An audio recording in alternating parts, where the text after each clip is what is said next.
This is Chapter 2, The Unsettled Class. Although I learned an amazing amount during my observation journey, I was not welcomed into any classes during the first 3 weeks of class. Because of that, I made sure to fill in the gap in my knowledge by planning for the beginning of the year as thoroughly as possible. To do so, I went through around 30 of Montessori's books searching for words like freedom, discipline, naughty, correct, misuse, etc. It is quite interesting because for every chapter that talks about what to do when the class is unsettled, there are 20 or more about how we only need to give the children freedom, follow the child, never interrupt them, give them a prepared environment, and let them become normalized. This does make sense if we consider she is writing to 1920s to 1940s traditional teachers who were likely shaming children for getting wrong answers and smacking them on the hands and bottoms on a regular basis as part of their typical teaching culture. She touts freedom as absolutely essential many times in many ways. I'll just mention two here. Freedom and discipline come together. This was our discovery, as they are generally thought to be opposite things. Instead, we found that there was no discipline without freedom. Freedom and discipline are a harmonious combination, strictly connected. After a time, the teacher understands that if there is a lack of discipline, she must be making a mistake. The children do not have sufficient freedom. So discipline is like the control of error for freedom.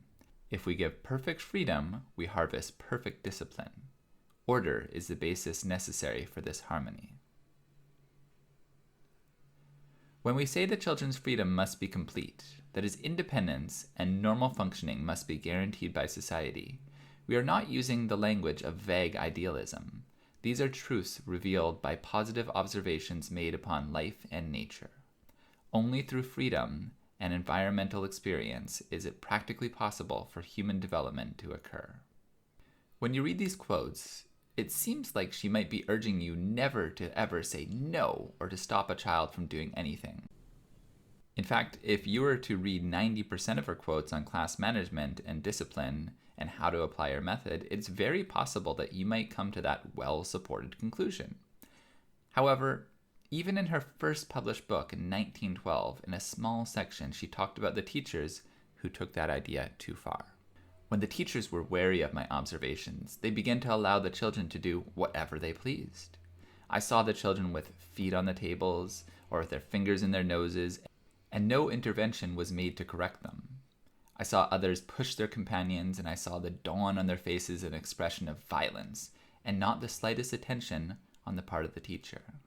Then I had to intervene to show with what absolute rigor is necessary to hinder and little by little suppress all those things that we must not do, so that the child may come to discern clearly between good and evil. Despite the presence of that quote in all her writings, it is a very rare find when you read something like the quote above. Sometimes you need to read between the lines, for example. Normalization comes about through concentration on a piece of work. For this, we must provide motives for activity so well adapted to the child's interests that they provoke deep attention. Their success in this depends on the use of the objects for the purposes they are designed to serve, a thing which is also conducive to the child's mental order. If they are used with care and precision, this leads the child to the coordination of his movements. In this quote, she mentions that only using materials for their intended purpose can bring about true concentration and normalization. This would indirectly indicate that we would be right to interrupt or redirect children who are not using materials properly, even if they are peaceful. Since there is so much up to opinion and interpretation when it comes to quotes like that, I'll try to focus on the ones where she says things more directly. The liberty of the child ought to have as its limit the collective interest of the community in which he moves. Its form is expressed in what we call manners and good behavior. It is our duty, then, to prevent the child from doing anything which may offend or hurt others, as well as behavior which is unbecoming or impolite. But as regards all else, every action which has a useful purpose in view, whatever it may be and whatever form it shows itself, ought not only to be permitted, but ought to be kept under observation. That is the essential point. By means of scientific preparation, the teacher must not only become equipped with observing powers, but must acquire an interest in the observation of natural phenomena. Here she advocates preventing offensive, hurtful, unbecoming, or impolite acts, but urges us to allow and observe carefully everything with a useful purpose. This does leave behaviors that are useless but non-offensive. Luckily, she does expand on what she says here and covers those specific behaviors in 2 chapters in The Absorbent Mind, which are quite lengthy, so I've summarized them here. The starting point must be recognized by the teacher, who must discern the difference between simple impulses and spontaneous activities which can cure deviations. Both are acts of free will, but are complete opposites. To do so is essential to becoming an observer and a guide. 3 characteristics of simple impulses which do not construct the child or free him from his deviations are: 1. Disorder of the voluntary movements. Movements with a fundamental lack of harmony or coordination, a child who is clumsy, ill-mannered, jerky, wriggly, or shouting. To cure these children of these disorderly movements, we do not correct the 1,000 signs of deviation, but rather offer interesting forms of harmonious, purposeful movements. 2. Inability to concentrate on real objects. When a child's mind is always wandering into the realms of fantasy, for example, he imagines stones and leaves are food he wishes to serve everyone, his mind is disconnecting from its normal function. Many adults and teachers consider this fantasy a sign of creativity, but it is actually an act of a mind breaking away from healthy normality. In a world of fantasy, there is no control of error, nothing to organize thoughts. To bring them back to reality, a teacher must give them a real table with real food to set and prepare and share. Only a mind fixed on reality can cure deviations. An important side note is that this is specifically for children in the first plane, when they are 0 to 6 years old. Children above that age can tell the difference between reality and fantasy well enough to use it practically for true abstraction and learning. 3. A tendency to only imitate others rather than choose their own actions. Children who have not found their sense of self or their own will tend only to follow the actions of others. Like a boat without a rudder, they follow every gust of wind or wave. A 2-year-old is a key example of this. He will copy anything and everything he sees, especially the naughty things. In class, this can cause a collective disorder, which is the opposite of real social life. So, there is our answer for the non-useful or non-inappropriate actions. Actions children do showing uncoordinated, purposeless movements, a mind wandering into the realms of fantasy, or imitation without any sense of the child's own will can never lead to normalization and should be redirected. That begs the question, how should they be redirected? Well, she talks about that in the same chapter. The inexperienced or idealistic-minded teacher must remember the powers waiting to be awakened in these little ones. She must help these children climbing down the mountain with perfection at the top to turn around and climb back up. She must call to them, wake them up, by her voice and her thought. A vigorous and firm call is the only true act of kindness towards these little minds. Do not fear to destroy evil. It is only good we must fear to destroy. The call is not something general, but specific to our class's need, and only her alone and her intelligence can discover exactly what it must be. She knows the theory, but only she can put it into practice. She will be the judge whether to raise her voice over the noise or whisper to a few children, or whether to play all the keys loudly on the piano to end the chaos with a jolt. An experienced teacher never has terrible disorder in her class, as, before she dares to leave the children free, she watches and directs them.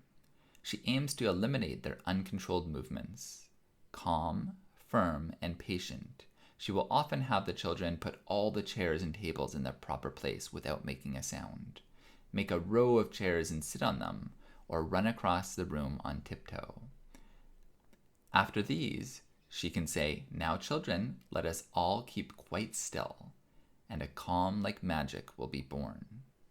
The simplest practical life exercises will lead these wandering spirits back to earth and onto the path towards normalization. She will offer the materials to the children, but only if they truly understand its use. So, there's the answer. She must call to the children to awaken them and set them on the path towards normalization. She must ground the children in reality and calm them with practical life exercises involving graceful, harmonious movements. She then talks about a period of transition that happens in the class when the children are mostly able to choose work and complete it independently, but normalization has not yet happened because the children are working on short activities rather than repeating concentrated work. She describes it as a difficult time where there is little progress of any kind to be seen, and how the situation is nearer to chaos than discipline. About this transition period, she says, there are only two things she must do during this phase: give individual lessons, which means showing the material regularly and its exact use, and supervising the children, which just means generally surveilling the class. She stresses during this period that the guide must never turn her back on the class. They must feel her presence at all times. In time, they will connect with the material in a truly deep sense and repeat it as well, and their spirits will be reborn. Very practical and useful advice for an unsettled class. However, personally, I have found that the last thing she says about the class before normalization is the most interesting. Because of that, I will quote her directly rather than summarizing this time. Free choice is one of the highest of all mental processes. Only the child, deeply aware of his need for practice and for the development of his spiritual life, can really be said to choose freely. It is not possible to speak of free choice when all kinds of external stimuli attract the child at the same time, and, having no willpower, he responds to every call, passing restlessly from one thing to another. This is one of the most important distinctions that the teacher must be able to make. The child who cannot yet obey an interior guide is not that free being who sets out on the long and narrow path towards perfection. He is still a slave to superficial sensations which leave him at the mercy of his environment. His spirit bounces back and forth like a ball. Manhood is born within him when his soul becomes aware of itself, when he sets himself a task, finds his way, and chooses. There's some room for filling in the blanks, but I'll say that from my understanding, she is saying that if a child is showing himself to be distracted by anything and everything, not just interesting work which he is capable of concentrating on, he is not ready to choose for himself, and we must be his guide. However, if I were to share this quote with 10 different guides, I'd be willing to bet they would interpret it in 10 somewhat different ways. What we can say as a fact is that Montessori is saying that a child that is distracted by everything around him isn't ready to choose. But what does that mean for us guides? Well, luckily there are a few quotes where Montessori talks about how she responds to misguided, naughty, or bad behavior. There are going to be quite a few long quotes coming up, so kind of brace yourself, but trust me, they are very important. The children absorb many things in the same way. They remain as characteristics in the individual. We cannot judge children like ourselves and think, for example, that consequences of our teaching constitute merely a correction. They become part of a construction of the individual. For example, a little child who lived in my house put a pair of dirty shoes on the bed. I was there when it happened, and I had the usual good intentions with my regard to children, not to speak crossly, etc. But constructed as we are not always the masters of ourselves when something unexpected happens. I turned around and said forcefully, "Oh, this beautiful silk cover! It was clean and now it's dirty!"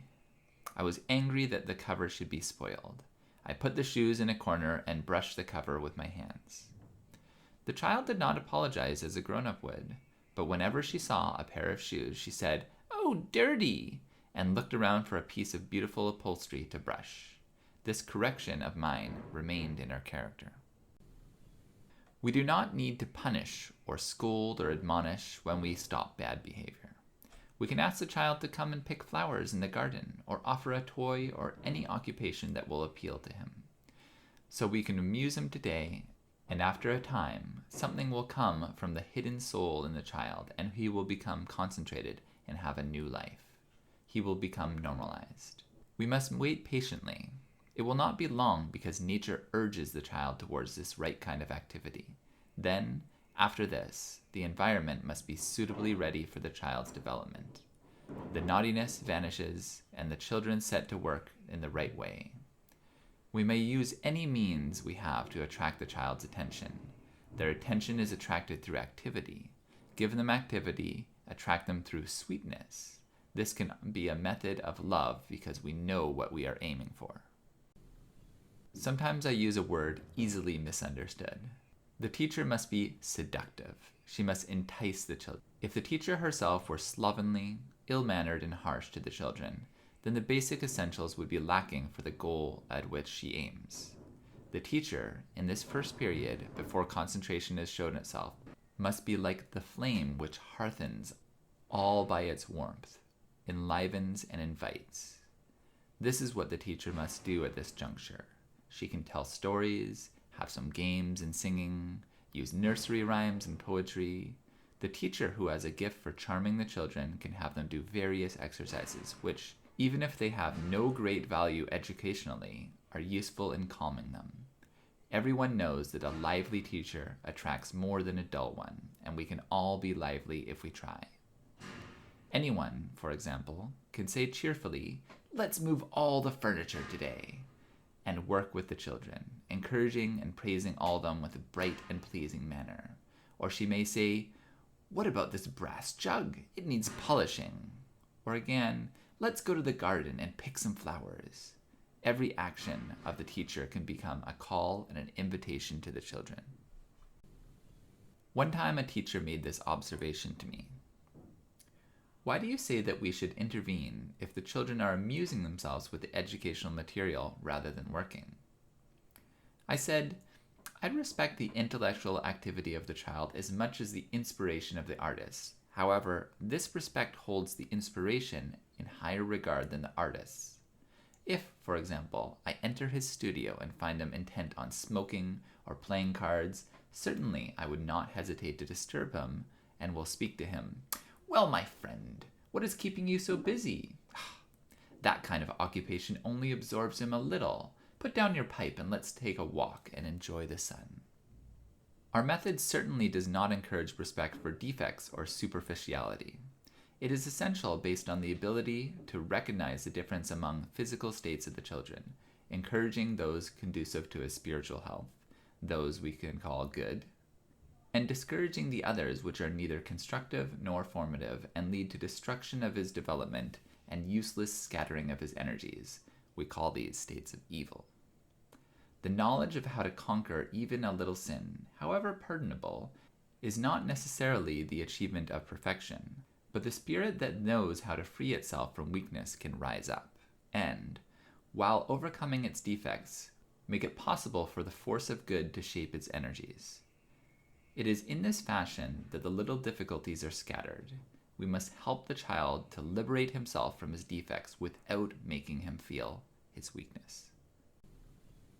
It should be abundantly clear that with all she's talked about eliminating from the children's house, offensive, hurtful, unbecoming, or impolite behaviors, behaviors showing uncoordinated, purposeless movements, a mind wandering into the realms of fantasy, imitation without any sense of a child's own will, or a mind distracted by anything and everything, that these behaviors should not warrant any sort of anger, unkindness, or shaming, but rather increased liveliness and calls to fun activities from a cheery, inviting leader.